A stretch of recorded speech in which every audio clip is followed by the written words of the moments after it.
Hello, Internet! Welcome to episode 209 of the Assorted Calibers podcast, the Second Amendment podcast that is a little bit for everyone. I'm Weer'd, and with me tonight is the very bestest hostess in the entire world, Aaron Paulette. How are you doing, Aaron? I defeated Shannon Watts today. Oh, let's just talk about that. let's just lead. Let's just lead with that. It's beautiful. All right. So I got sucked into Twitter because someone on Facebook posted an exceedingly stupid tweet by Shannon Watts, which I will now read. And I will be reading it in my sarcasm voice, so you don't think I'm saying this. I don't know who needs to hear this, but when a 22-year-old illegally brings a loaded gun into a mall and kills a mass shooter armed with an AR-15 after he already killed 3 people and wounded others is not a ringing endorsement of our implementation of the Second Amendment. And I don't normally get pulled into slap fights on Twitter. 1, because Twitter is a festering cesspool, and 2, because most of the slap fights are about opinion. And as the saying go, something to gust something, I don't care enough to look it up. But the point being is that, opinions are pretty much a matter of taste, and there's no accounting for taste. You can't really argue. I mean, if I say chocolate is best and you say vanilla is best, we can argue about it, but that's not really a winnable argument for anyone. However, she stated specifically that this person, I'm not even going to attempt his proper name because it's Hebrew, and we've actually had a Hebrew speaker pronounce it, and it's difficult. So we're just going to call him Eli Dickens. He is the 22-year-old who killed the murderer. And she stated that he committed a crime, that he illegally brought a loaded gun into a mall. And I posted a link to an AP article where the police chief was praising the actions of Mr. Dicken and calling him a hero, and stating that he did everything right and legal. And I said, you might want to reconsider that libelous statement, Ms. Watts. Now, I didn't expect to have her admit defeat, because that's not what she does, that's not what Michael Bloomberg does, that's not what any of these gun prohibitionists do. However, she deleted her tweet. Mm-hmm. And that's about as close to victory as I'm going to get.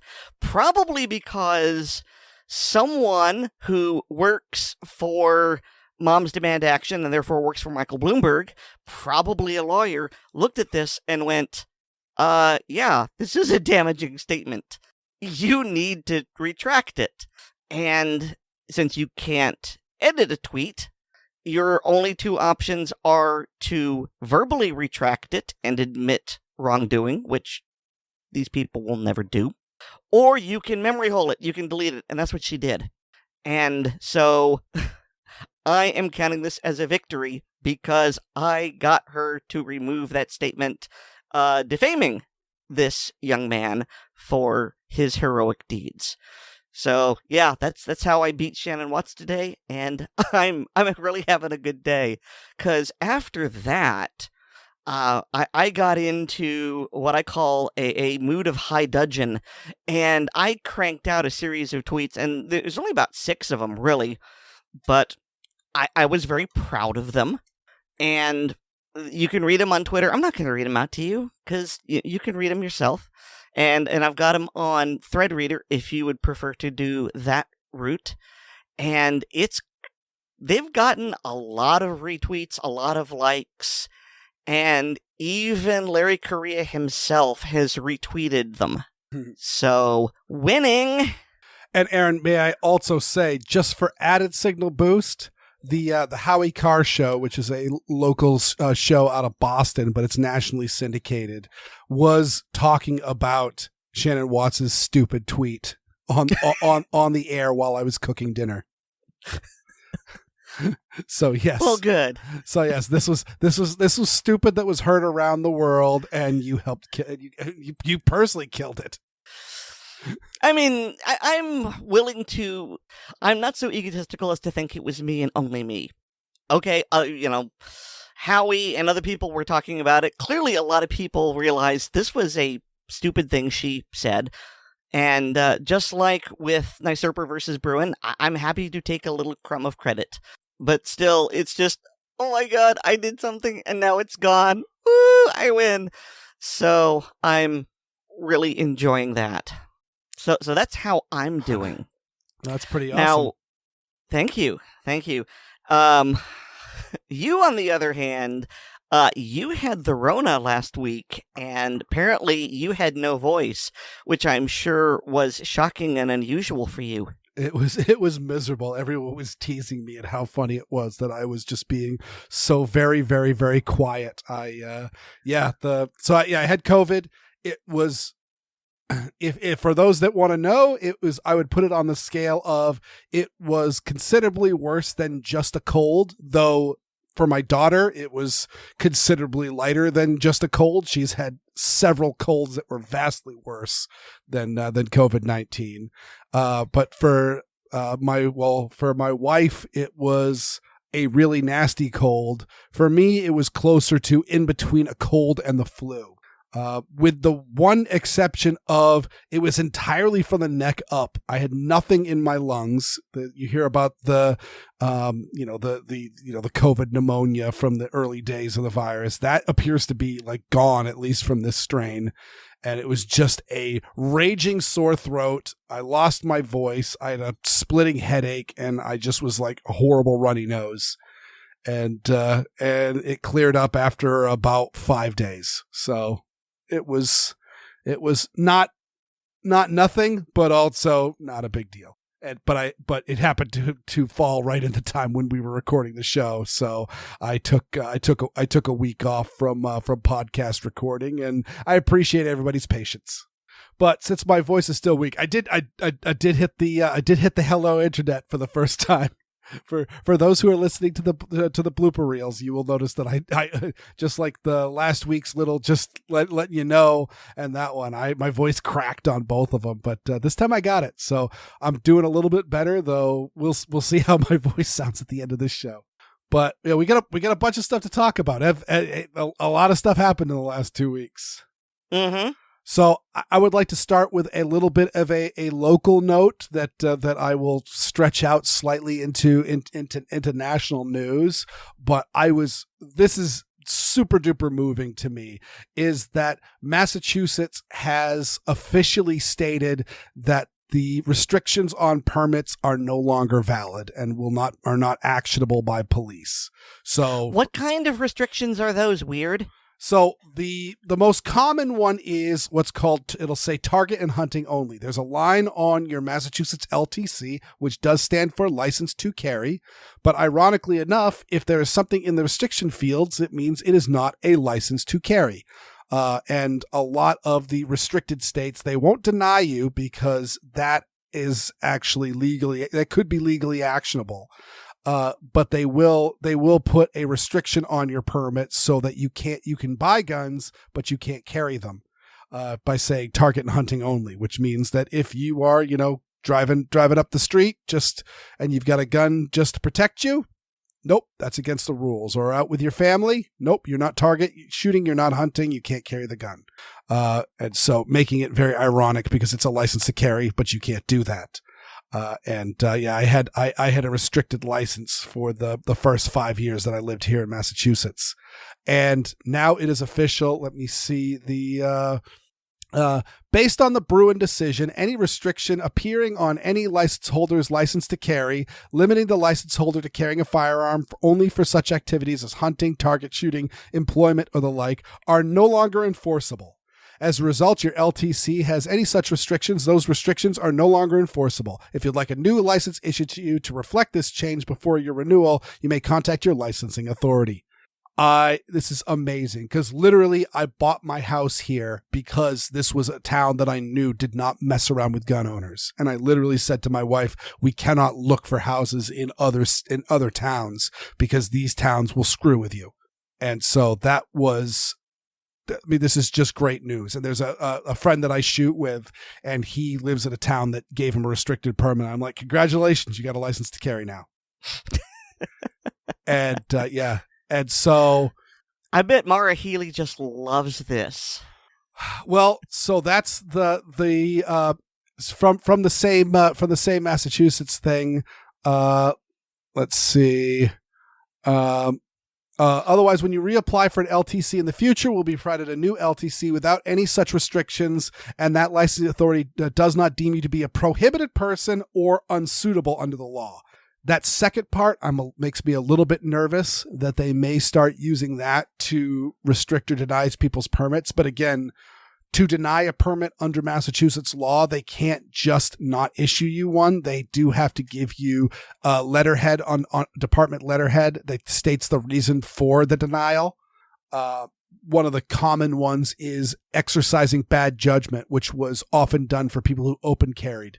Open carry is legal here in Massachusetts, but if you get caught open carrying, when your license gets reissued, you might get a restriction or a denial for bad judgment. So we will see what happens moving forward because again, Mara Healy's not liking this, and so we will. Well, I mean, if Massachusetts was smart, and if I said, they will watch what's going on regarding New York, California, and Hawaii, because pretty much like I predicted, those three are the ones that are digging their heels in and going, nuh-uh, and daring the Supreme Court to do something, whereas Maryland, New Jersey, and to some degree Massachusetts are going, okay, you beat us, and are changing the rules. And so, again, if Massachusetts was smart, it would adopt a wait-and-see attitude and see what happens with the three that are digging in. And if it looks like they're going to win, then okay, they can adopt the same tactic. But if they get smacked down, the smart play would just be, oh yeah, they're getting their butt handed to them. We're not going to do that. It remains to be seen whether or not Massachusetts is smart. Yeah, well, I'll tell you which way I'm betting. But I could be wrong. Again, New Jersey seems to be playing just fair, and Maryland seems to be playing just fair. Though Maryland itself hasn't been too bad as far as it is an anti-gun state, but it is one of the more milquetoast of anti-gun states. Mm-hmm. So again, we shall see.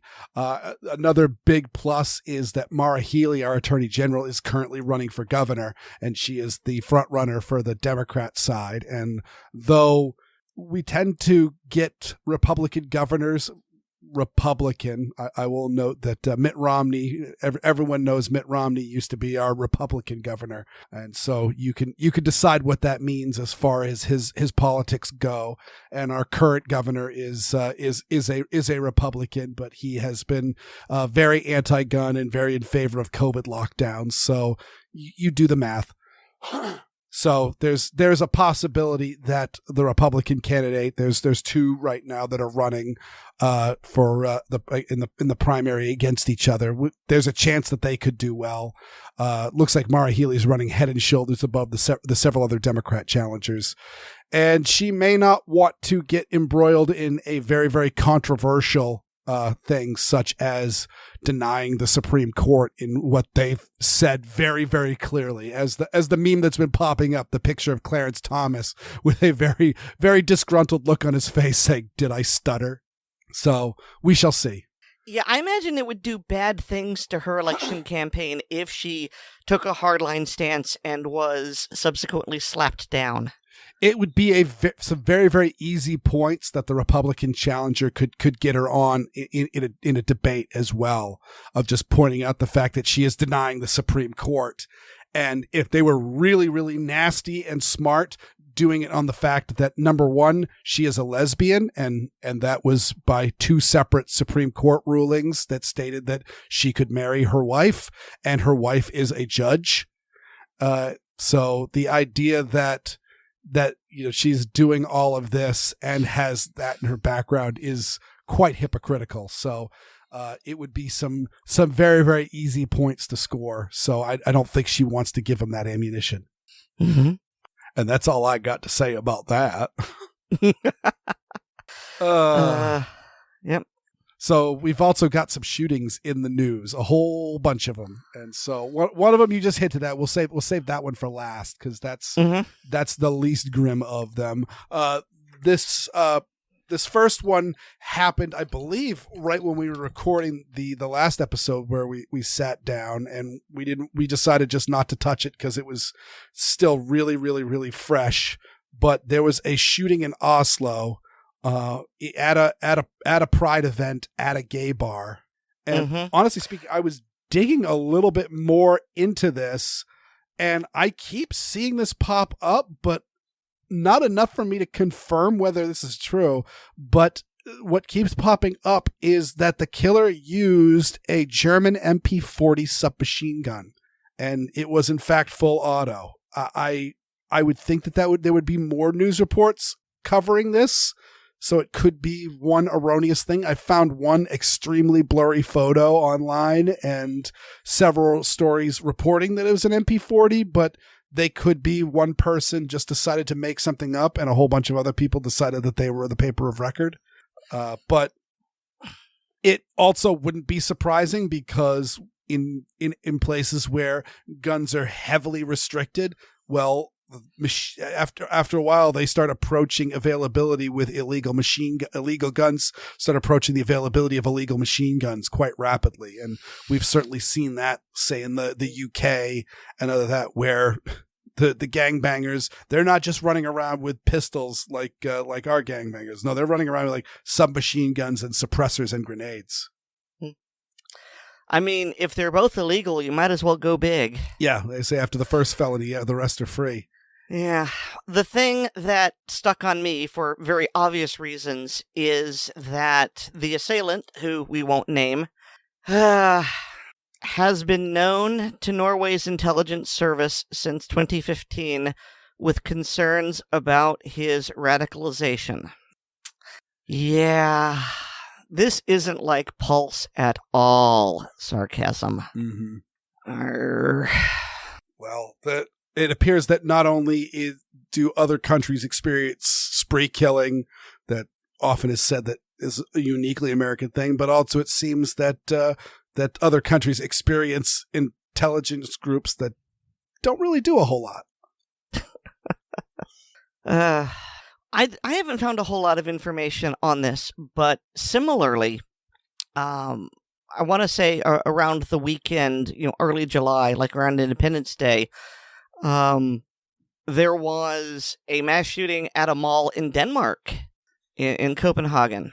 I don't know what kind of gun was used. Maybe I haven't found the right sources yet.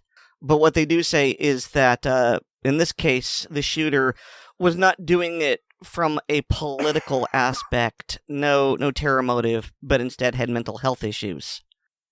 Which, unfortunately, segues well into the other Independence Day shooting, this time in... I'm not sure if it's actually part of Chicago or if it's a very rich suburb of Chicago, but one thing I have heard is that while this is Chicago adjacent, it's a very nice part, and it's the kind of place where this violence is considered unusual, as opposed to, the downtown parts of Chicago that are called Chirac. Yeah. That's me tagging you in. Yes. I mean, unless you got something more in Denmark, but I didn't think you did because you didn't say anything. No, No, I don't. I don't Okay. have a ton. The only thing I have to say about Denmark is that they've been having a whole bunch of violent events. That of course they had the Christian summer camp that was, I mean, just horrendous at the number of people that were killed. And then we had the bow and arrow / machete attack that was also, surprisingly deadly.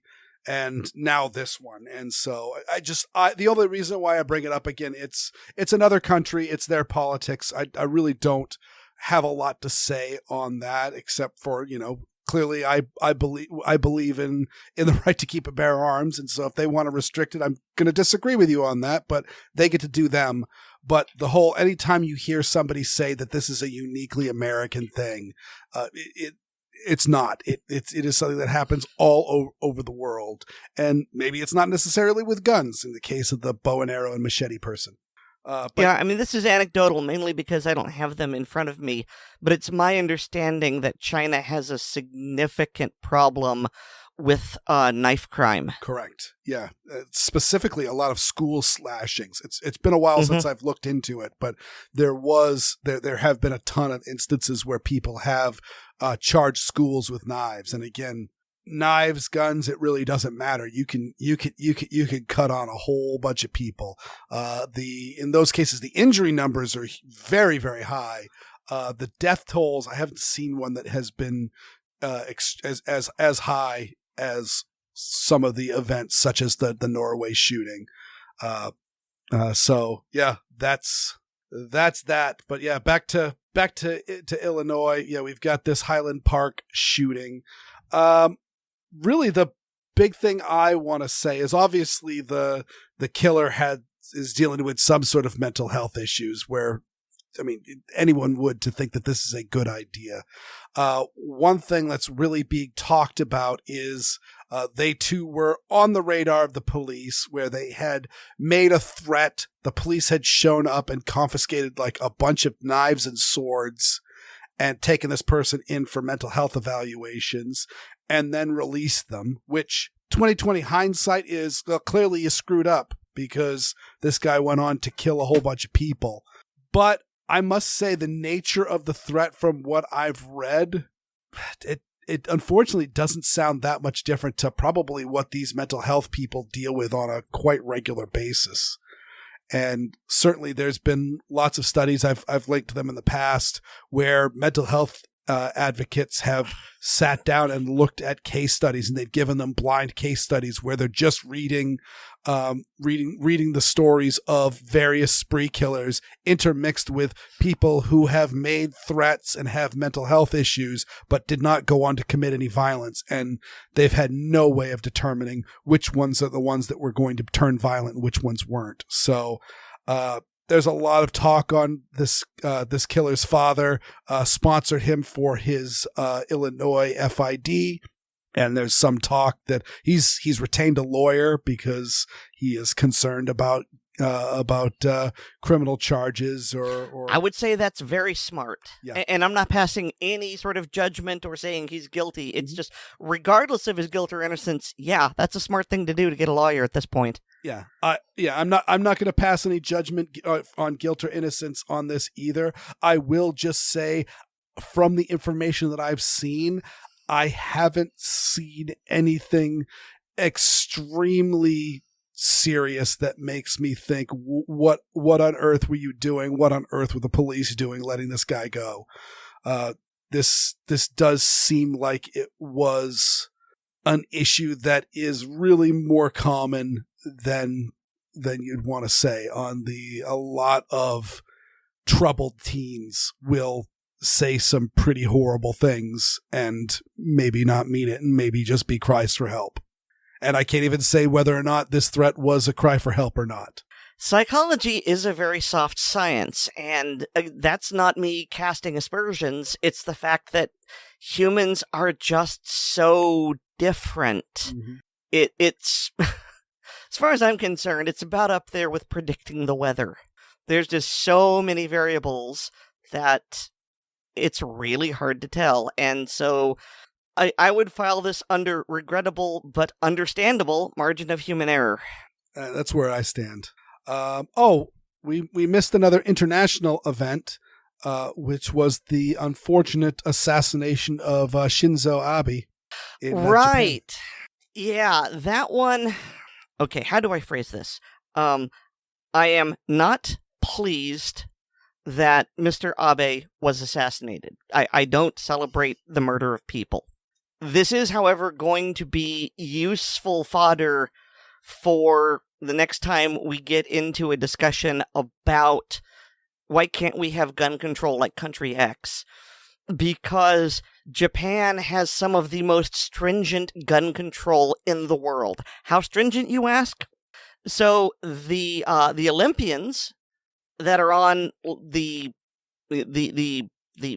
God, I don't even remember the name of the events, but I know that they've got a pistol event and they've got a rifle event, and I'm not even getting into biathlon, although it's probably in there as well. But the point being, they use single-shot 22 caliber firearms for this event. And in Japan, it is so stringent that they don't use that. There are only about 500 people in the entire nation that are allowed to use air guns. And before you can get that qualification, you have to prove yourself using, they call it a laser rifle. I'm a science fiction nerd. I hear that. I hear zap zap.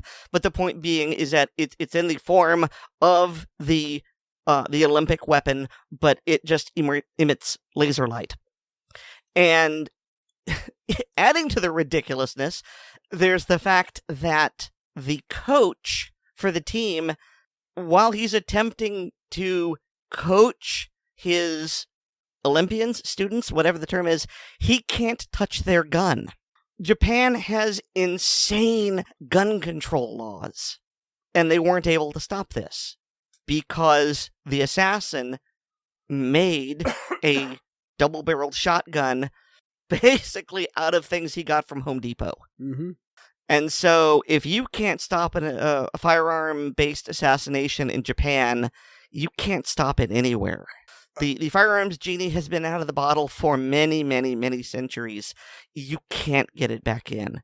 You cannot erase that knowledge from human history. It's just not possible. Yep. And another angle for it, too, is that if you watch the video of Mr. Abe being assassinated, he fires two distinct shots. He didn't give them both barrels. And the first shot, appears to miss like everybody. I'm really kind of the angle's not good enough for me to see exactly how the shot was fired or where it may have gone, or if it had even fired at all. It might have misfired for all we know, and just had a case of blow by, depending on how he made the cartridge. But he fires once and then fires twice, and then you see the former prime minister crumple, and that's all she wrote as far as he's concerned. He died later on, but it was a fatal wound. But the key is what you don't see is a lot of the people and Abe himself are just kind of wondering what the heck was that loud noise. And you don't see anybody duck. You don't see anybody cover. You don't see anyone really kind of get their head up on a swivel to look to see what's happening. And then furthermore, when you see the images of the shooter being arrested, all of the security detail, they're all carrying revolvers, it looks like, but the revolvers are all holstered.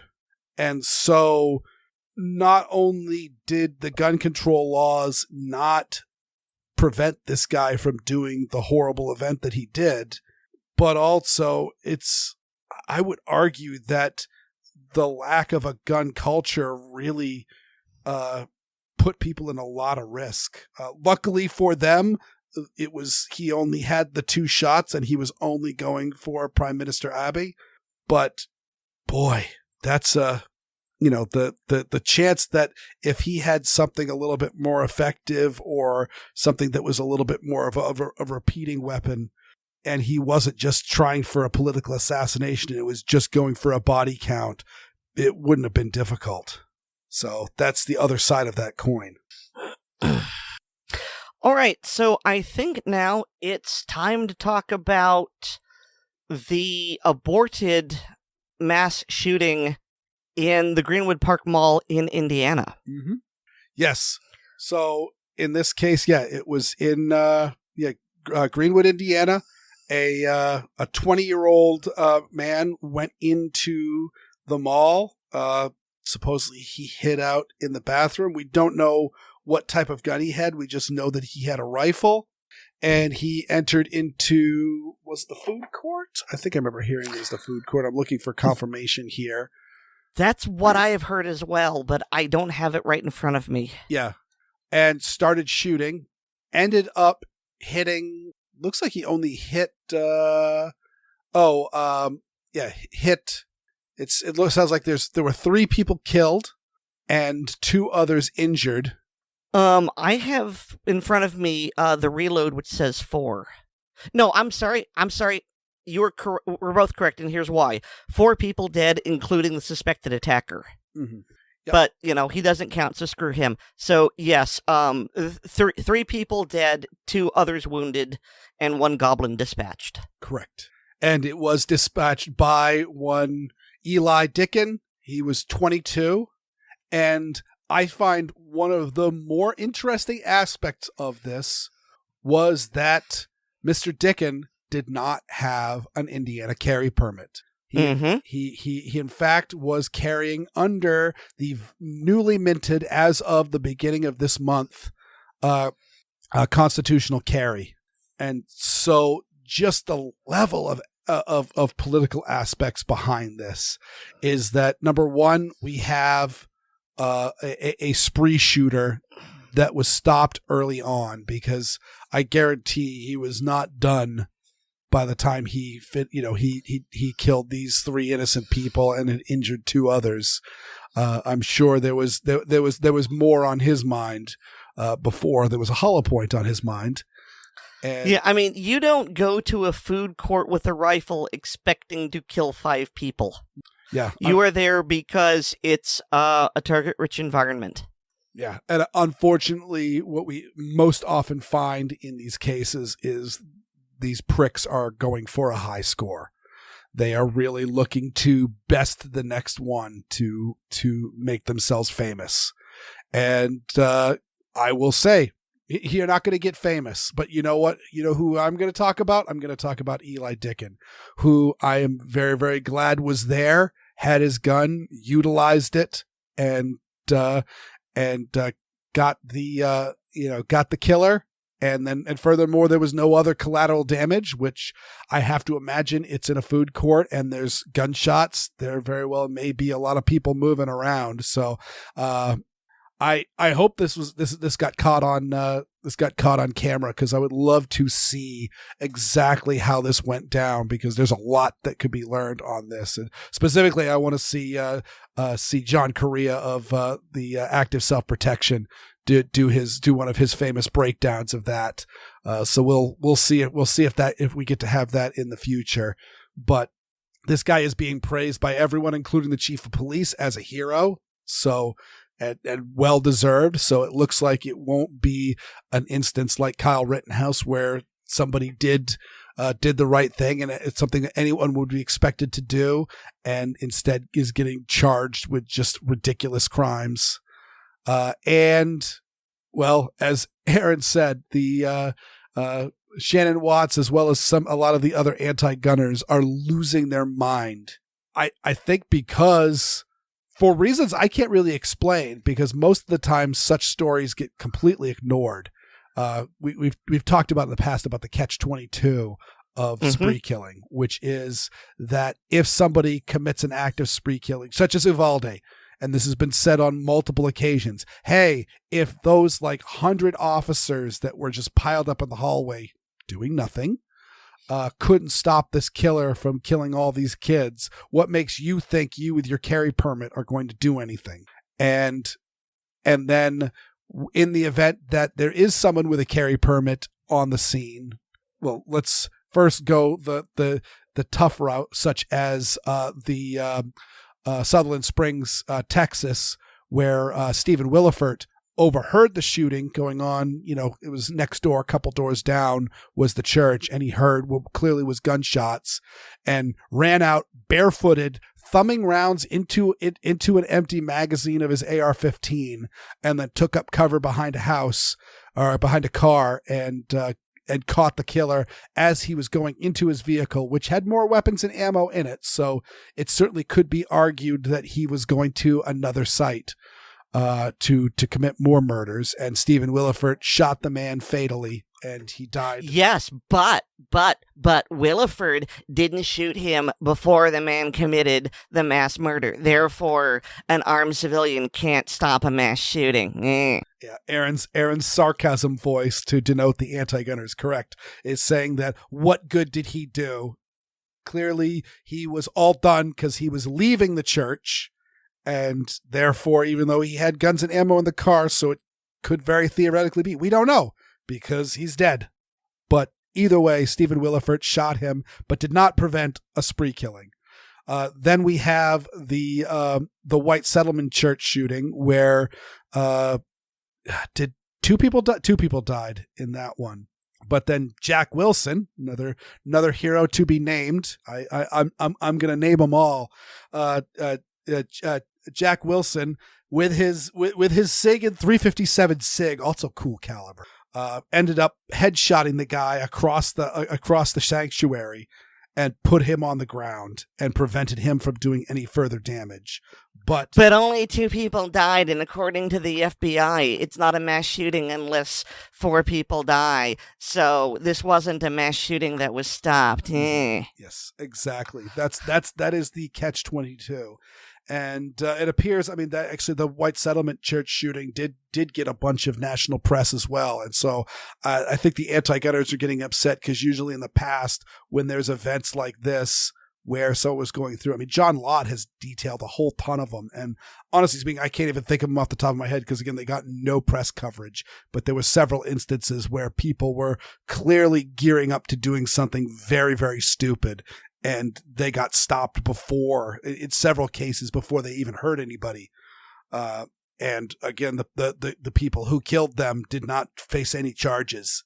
So this is their catch-22. And unfortunately, it seems like that's going away. And again, not only is this showing the value of carrying a firearm when you're out in public, especially in areas that are filled with people, but also it is showing the value of constitutional carry, because who knows why Mr. Dicken didn't have his Illinois or Indiana carry permit. It could be because he just hadn't thought about it. It could be that he hadn't really gotten into shooting yet. Who knows? But they take time, and he hadn't got it yet, or didn't want to submit for it. But either way, now that it was legal to carry, he was carrying, and it turned out just fine. And another complaint that I keep seeing is, well, guns were forbidden according to mall policy. He shouldn't have been doing that. He was breaking the law. And I have several things to say about that. First of all, I am very good friends with people who live in that area and who shop in that mall. They have my trust, and they tell me that there is no signage on the mall at all. It's probably hidden in the rules of conduct on their website, maybe on one of the informational placards that no one ever reads, but there is no gun with a line through it on every entryway. It's not posted.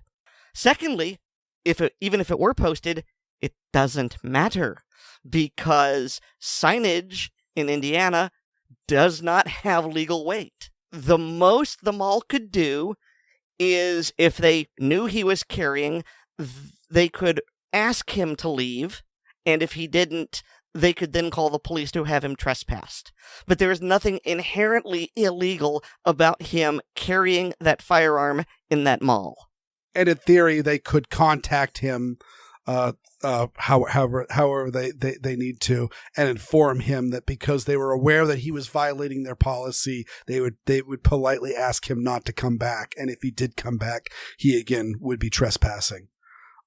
But yeah, other than that, no. And I will say Massachusetts also has the no binding signage laws. And I make note of it in the cases where I see that, because there are several businesses that will have no firearms signs on them, and I'm very comfortable not giving them in my business. There's been a few instances where I've had to go to places that had that sign on there, and I had to go there, and I don't pay any attention to it.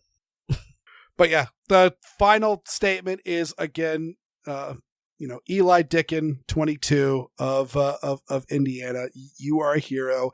Thank you so much for what you've done. I'm sure it was not easy. I'm sure it was nothing that you wanted to do, and all that. But we appreciate that you did it, and the people in that mall, I'm sure, also were glad that you were there, as were the police, which they have been very open about. And And I will also say, on a more selfish level, you're also making some very, very bad people's head explode. And thank you so much for causing them distress. All right, 2 last little bits before we move on into the segments. This one I'm not going to dwell too long on, but it is that we now have a director of the ATF.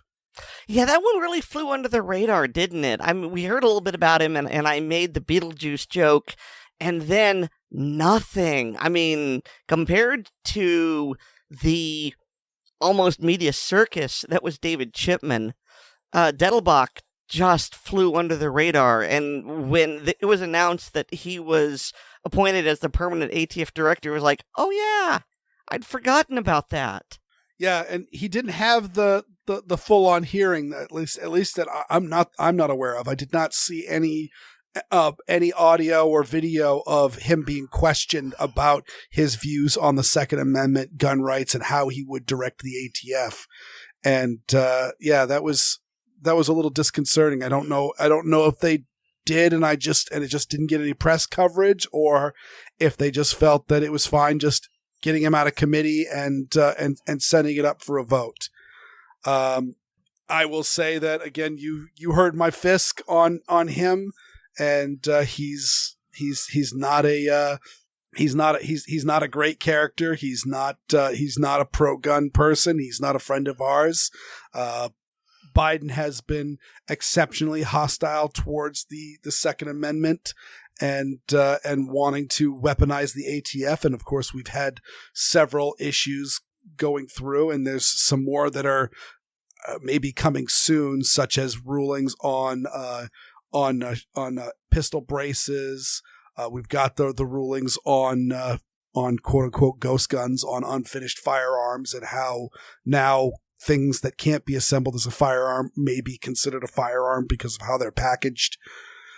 And other things like that. This is the stuff that's coming through on the ATF. It doesn't need any sort of congressional approval going through, and this is stuff that Steve Dettelbach does not have a problem with. So I'm upset that he is the head of the agency, and I am concerned that the agency will be even more weaponized. I will note that a little bit of the wind has been taken out of their sails thanks to NYSERPA versus Bruin, especially given the nature of that decision.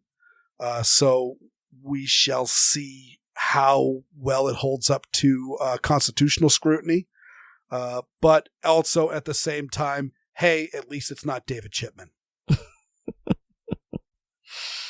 I mean, that's a low bar, but it's yes, extremely low bar. David Chipman is a pile of garbage. And I'm not afraid saying it. And the last little bit is, I don't really have a lot to say on this, because it is literally Congress has sent out HR 1808. We'll see if it gets voted on anytime soon. There's like most of the anti-gun bills that have been put through, it's expected to pass the House. The Senate is where the magic is going to happen. But this is referred to as the assault weapons ban of 2021. I assume, it was because it was introduced earlier. It was introduced on my birthday last year. Yay. Oh, how sweet. But yeah, the latest action on this, and this is where I draw hope. It was referred to the Subcommittee on Crime, Terrorism, and Homeland Security in May of last year. And so it has languished there for over a year, which tells me that it is likely to die in committee. The other option is they're trying to run out the clock and then pass it more or less at the last minute. But while that's possible, I don't think it's very plausible. I think that most of the people here realize that, well, as a result of the explosive growth of gun owners since 2020, that gun control, at least when it comes to elected officials, is a third rail. And I think these people, well, it's a third rail unless you come from a bastion of gun control like California or Hawaii. And so my prediction, and I hope I'm right, is that this is just going to die in committee. Yeah, I think it may end up going to the House floor and getting passed like the other gun control bills that have been pushed through since Biden took office. But I think it will die a miserable death in the Senate, because I think that the Bipartisan Safer Communities Act is about as far as the Republicans and the more conservative Democrats in the Senate are willing to play, and they're not going to hang it on this, because what I haven't noted is that this is essentially the 1994 assault weapons ban, just slightly warmed over. There's a few minor differences, but it's just as dumb. Again, it's a features count bill. So it is just simply saying that, oh, your gun is bad if it has these modern features on it, and some not modern features, because this one has the grenade. This has been missing from some of the recent assault weapons ban, but this one came back, the grenade launcher, which always made me laugh, because when I was a kid in the 90s and I heard them saying that a grenade launcher was one of the features that would make an assault weapon, I went, well, that makes perfect sense, assuming that it was like an AR-15 with an M203 grenade launcher mounted underneath it. Yeah, that's a nasty thing. I've seen Predator. But in fact, no, because an M203, those of us know, is a destructive device on the NFA, and therefore it is it's its own separate gun. It is an NFA item, so even though it's single shot, it requires a tax stamp, and unless you've got one of the 37 millimeter guns that cheat the system, but I think those are labeled as flare launchers. Yes, correct. Flare projectors or flare launchers. Yeah. And so, yeah, you've got those. There's some gray area involved in them. But those are not considered grenade launchers, because it's its own separate firearm. It's a self-contained unit. You can even get a shoulder stock for an M203 and fire it, from the shoulder as its own individual gun.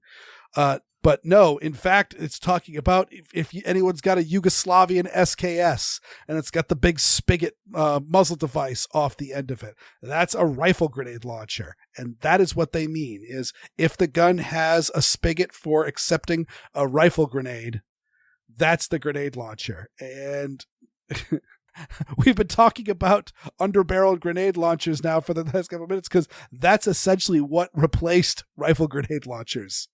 And so they're really kind of obsolete. I've heard some people talk about how rifle grenades still have some valid use in the modern military, just because of the nature of what kind of warheads you can stick on the end of it, because it doesn't need to fit down into a barrel like a shotgun. But overall, it's just old-fashioned nonsense, and it makes me laugh. So this is just a super duper duper dumb bill that is the warmed over super duper dumb, didn't do us any good 1994 assault weapons ban. And so I also predict that this is not going to go anywhere. But again, contact your representatives, and definitely contact your senators, just to make sure that that it doesn't go anywhere if it does start moving. Oh, they mentioned the shoulder thing that goes up. Oh, yeah? Yeah. Yeah, that's one of the evil features. Oh, the adjustable stock? Or what? No, the shoulder thing that goes up. It's a barrel shroud. Oh, yes. Yeah. Don't you remember that idiot? Yes, I remember that. I wanted to know. Oh, yeah, they do have barrel shrouds. Do they define it? I'm not going to look that up. That's not a rabbit hole I want to go on. But yes, that was Tucker Carlson interviewing Carolyn McCarthy on the bill that she had introduced. Her office had written. They do, in fact, define it. And they define it more or less properly. I mean, there may be some fine points that I don't get because I'm not as nerdy about guns as you or David, but it says, the term barrel shroud means a shroud that is attached to or partially or completely encircles the barrel of a firearm so that the shroud protects the user of the firearm from heat generated by the barrel, and does not include a slide that partially or completely encloses the barrel, or an extension of the stock along the bottom of the barrel which does not encircle or substantially encircle the barrel. Blah, blah, blah. Oh, well, so they did add that. It's a slight. That was word for word the Carolyn McCarthy bill. That was the shoulder thing that went up. Viral video that everyone has seen.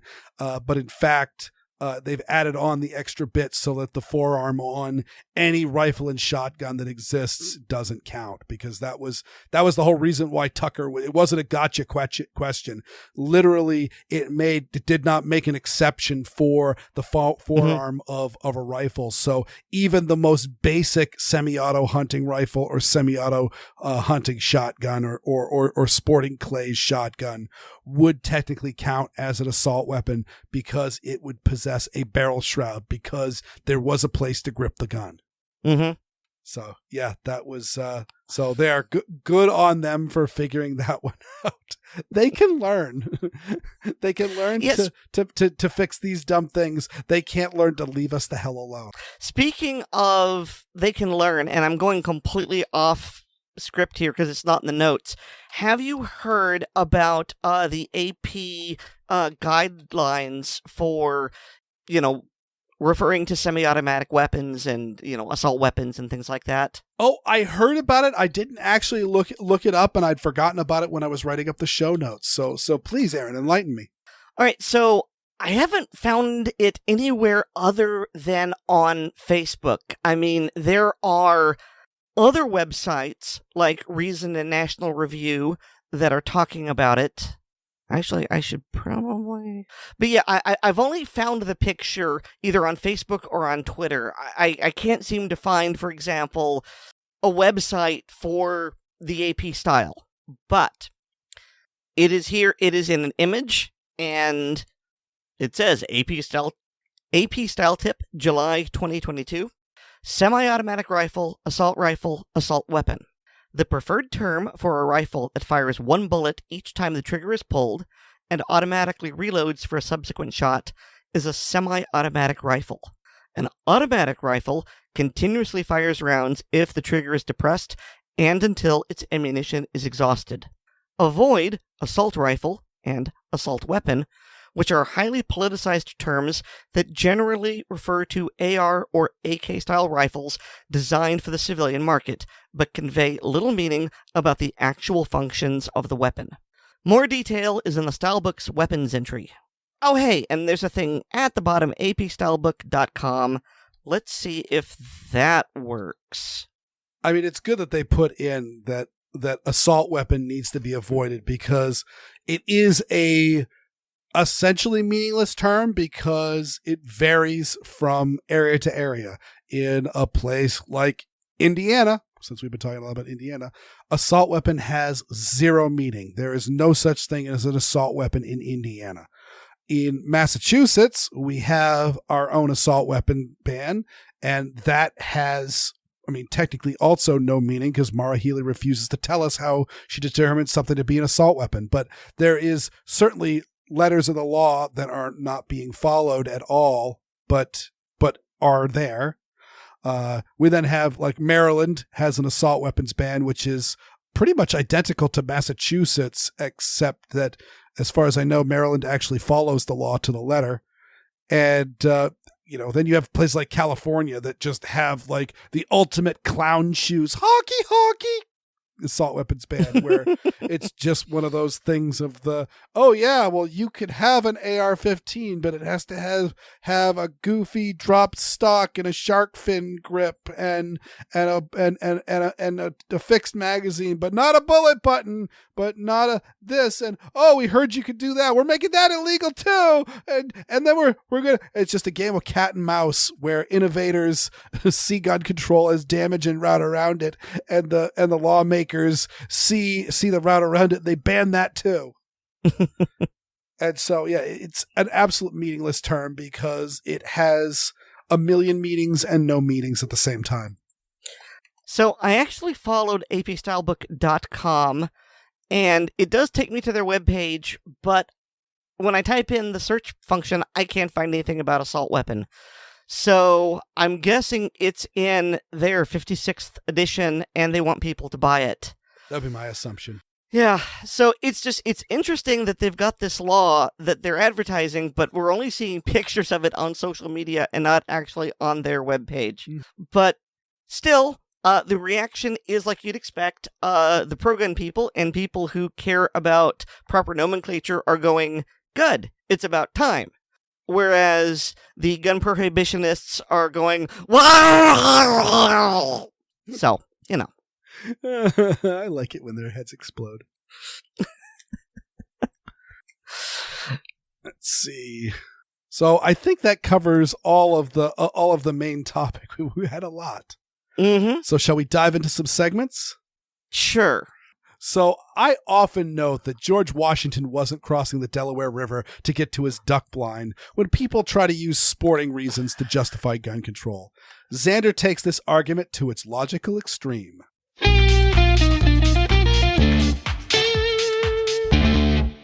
Welcome to Independent Thoughts with yours truly, Xander Opal. Anti-gunners often go on about how game animal conservation efforts limit magazine sizes to 3 to 5 rounds. Their argument is that similar magazine restrictions would let erstwhile victims of mass shootings get away. This argument holds no water. The targets of hunting are animals that are capable of moving much faster than a human can in an environment with easy escape, large amounts of cover, and concealment. In the time it takes to put another shell in the shotgun or another magazine in the rifle, the next deer, rabbit, or bird is gone.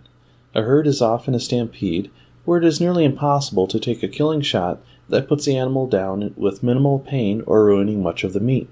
Mass killers pick locations where victims are constrained. It isn't a woods or field. It is closer to a chute in a slaughterhouse where the targets have no escape. It isn't what Europeans would consider stalking, which is American-style hunting. It is what I would term a harvest.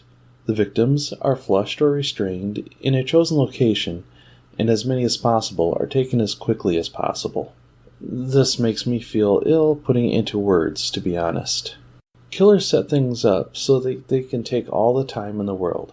100 rounds, or 1 round at a time, they are only stopped when someone puts the killer down. The broken biological machine just keeps going until it runs out of ammunition or it gets shut down, forcing defenders to try to make every shot count. Holding still to take extra time to aim or to risk fumbling a reload puts the favor in the offender's side of the exchange. The killer is choosing the time and place, the defender is under extreme stress and risk. Hand in hand with magazine limits, to go back to the hunting comparison, is bag limits. As it stands, the bag limit for humans is 0. Special legal dispensation is made for police in the performance of duty and law-abiding people defending themselves. We are all human here. I look askance at those who would dehumanize others in their quest to disarm anyone against someone who is in the act of causing harm. Have fun, be safe, and I hope I gave you something to think about.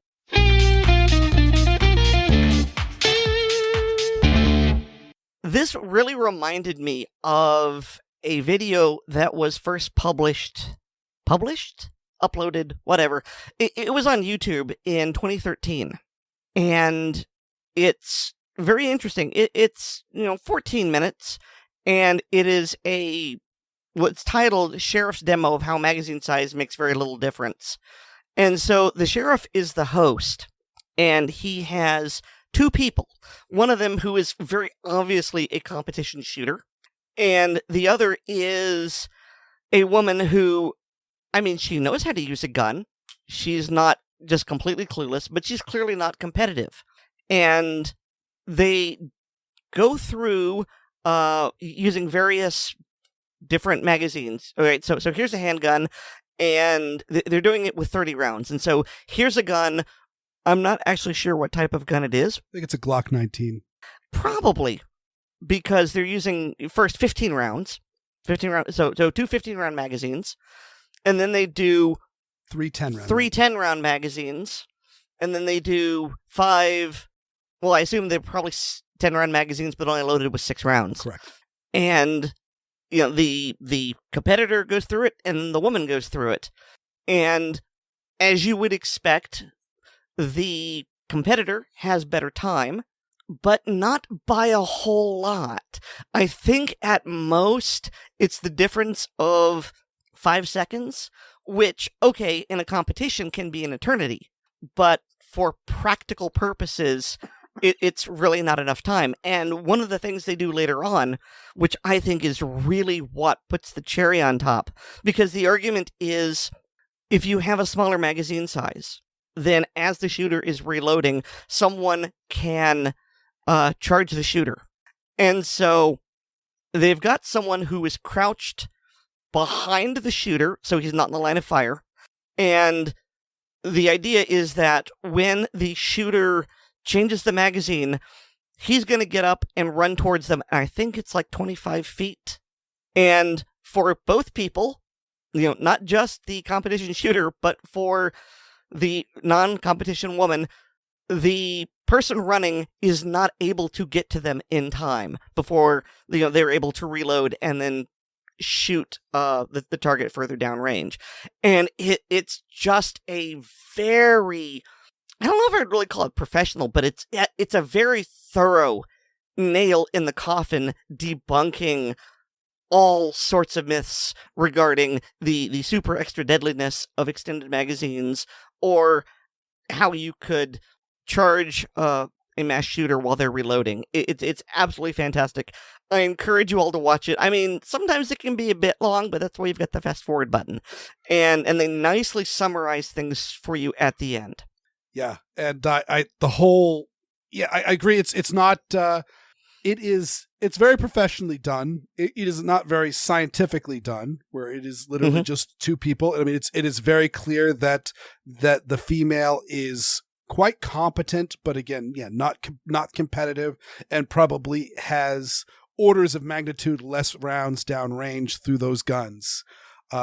And I also noticed that actually when they're shooting the AR-15, she is definitely looking over the sights. So I'm not really sure how how good the hits are downrange, but clearly nobody cares, and that's not part of the test. But well, yeah, because in a mass shooter situation, most of the time they aren't concerned about aiming; they're just concerned about flinging lead and hurting people. Mm-hmm.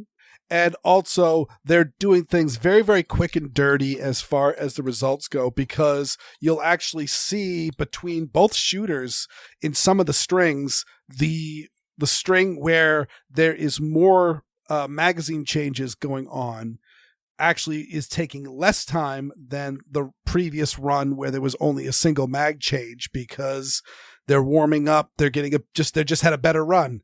And so you see that really there's a lot of statistical noise in there. And when you take that into account, it really doesn't make a whole heck of a lot of difference. Well, one thing I noticed, the competitor did worse with the 2 round than with the 5 round.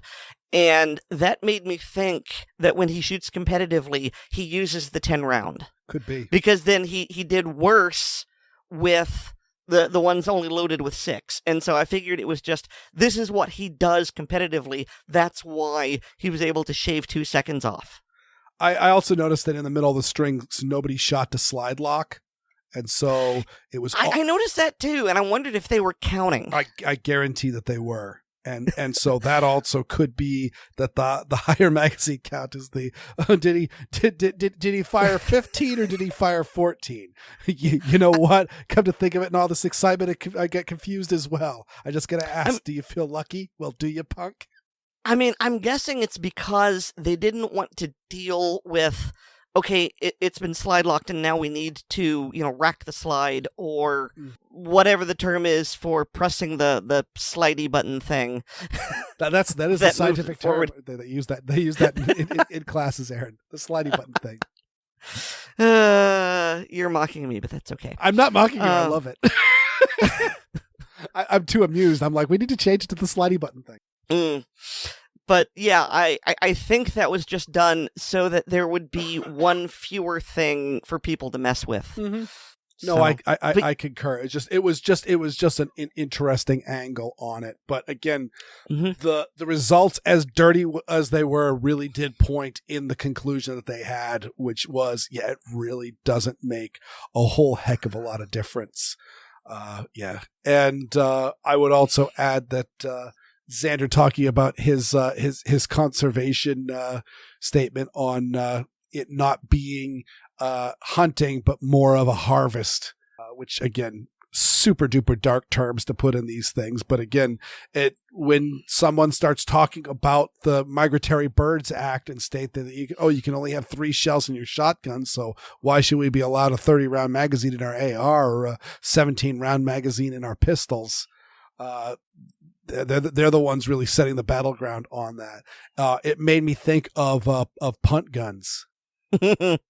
And for those that don't know or haven't seen Tremors 4, the punt gun were essentially black powder anti-aircraft cannons for fouling. Yes, essentially. These were gigantic shotguns, like absolutely gigantic. They were almost always muzzle loaders. They were, I mean, who would make a cartridge for these? It would literally be like a field piece cartridge modified to shoot pellets. Yeah, I mean, according to the website here, over 8 feet long, 2 inches in diameter, and it fired a pound of ammunition at once. Yeah, this is a damn naval gun, and the Navy is a punt, which is a small rowboat, and the idea being that the professional hunter would have their punt gun, and they would load it up, and they would put it in their punt, and they would row it out to a lake, and and from my readings, they would usually go for a flock of ducks or geese that had already landed on the water, so not even remotely sporting whatsoever. And then they would point the boat in the direction of the flock, and then touch it off. And essentially, it was designed to wipe out a large percentage of the flock in that single shot that you would have. And I'm sure it also created a heck of a ride as it pushed the punt in the opposite direction. And then you would simply row over with your empty punt gun and your punt and just fill up the boat with dead and dying ducks or geese. And these things were outlawed because they are not very good for conserving the fowl population for future generations. Mm-hmm. But that being said, in the event of spree shooters and school shooters and street criminals, I'm comfortable with making sure that my children don't have any to enjoy. Well, this is the last segment of the show, and there's always room for Jell-O. In this case, ballistic gelatin.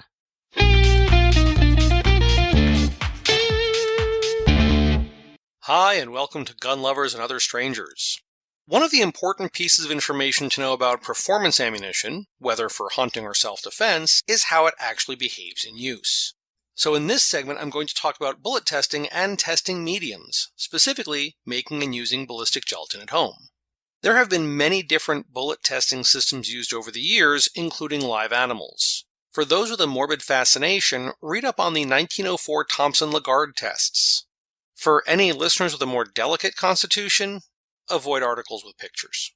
Back in the day, I used to use a copy paper box full of phone books. Kids, ask your folks. in order to test bullet penetration and expansion. If I was being really thorough, I would test twice, once with dry phone books and once after soaking them with water.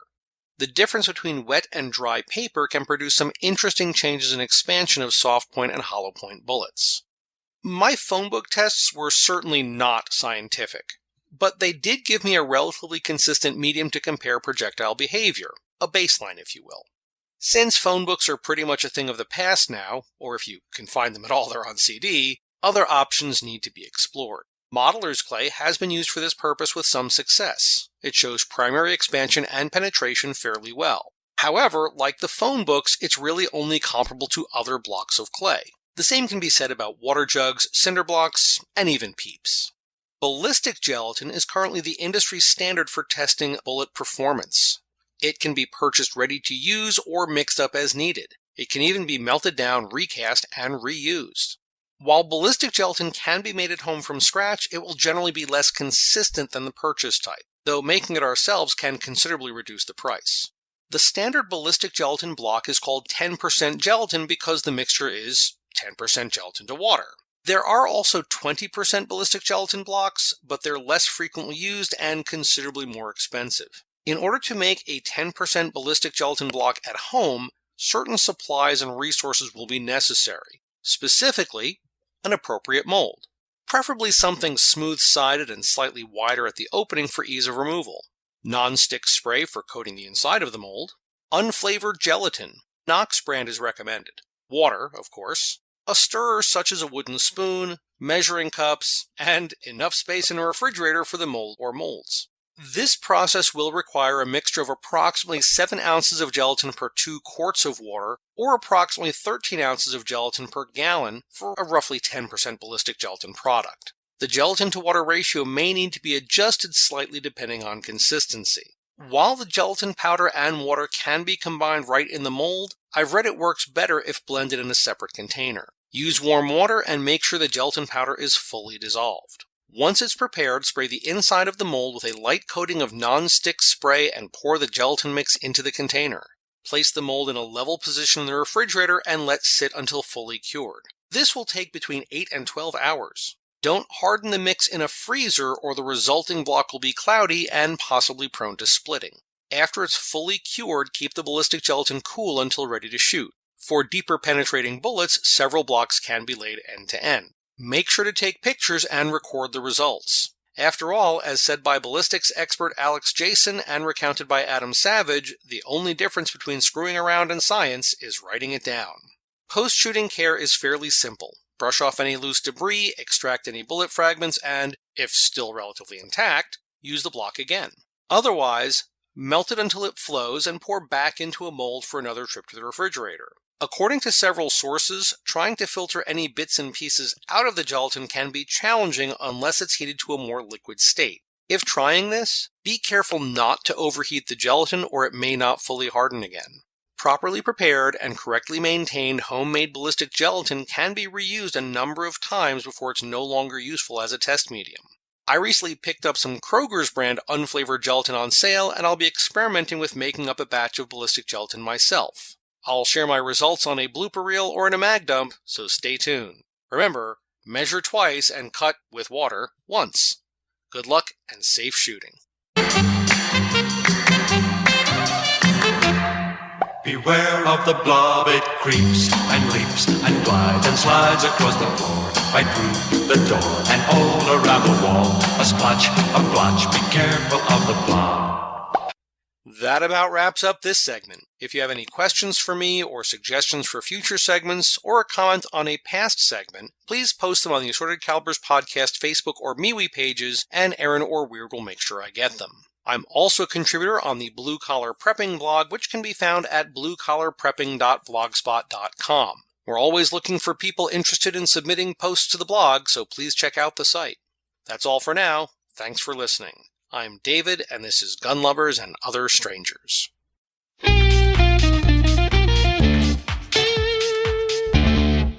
I won't lie. My favorite way to do ballistics testing is to search on YouTube for somebody else doing it for me.